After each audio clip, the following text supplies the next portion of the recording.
Praise the lord. ఈ దినం దేవుని వాగ్దానం.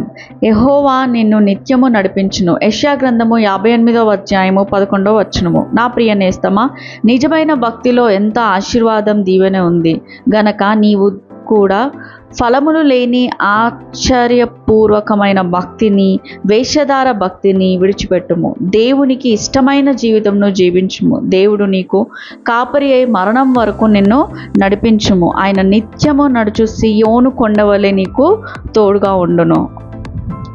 ప్రార్థన. మహాపరిశుద్ధమైన పరలోకపు తండ్రి, నీ పాదంలో కొందనాలు స్తుతులు చెల్లించుకున్నాం ప్రభా. అయ్యా, మీరు మాకిచ్చిన జీవితంలో ప్రతి దినము ఉదయము, మధ్యాహ్నము, సాయంకాలము ఎడతెగక ప్రార్థించే బుద్ధిని మాకు ఇవ్వమని మొరపెడుతున్నాం ప్రభా. మా ప్రార్థన ఆలకించి ప్రతిఫలం దయచేయండి తండ్రి. మా ప్రార్థనకు ఎదిరే ప్రతి ఆటంకములను తొలగించి వేయండి దేవా. అయ్యా, పాపం మమ్మల్ని ఏలనీయకుండా మేము పరిశుద్ధంగా జీవించుటకు సహాయం చేయండి తండ్రి. ఆర్థిక ఇబ్బందులు, అనారోగ్య సమస్యలు మమ్మల్ని వెంటాడుతున్నాయి. సహాయం చేయండి తండ్రి.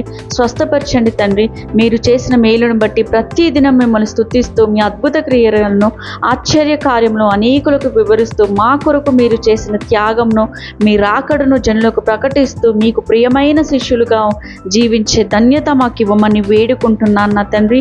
మా ప్రార్థన ఆలకించుచు మా దేవుడైన యెహోవాకి నీకే స్తుతులు చెల్లించుకుంటూ, నమ్ముట నీ వలనైతే నమ్మినకు సమస్తము సాధ్యమన్న విశ్వాసంతో సాతానుడికి సిగ్గు, నీకే జయం కలుగునట్టు ఈ దినమంతా మీ దినచర్యలో నా ప్రభా ఎలాంటి తప్పులు చేయకుండా, ఏ ఇబ్బందులు రాకుండా మీరే కాపాడమని వేడుకుంటూ ఏ సత్యపరిశ్రామంలో ప్రార్థించబట్ల ప్రేమతో వేడుకుంటున్నాం ప్రియ తండ్రి. ఆమేన్.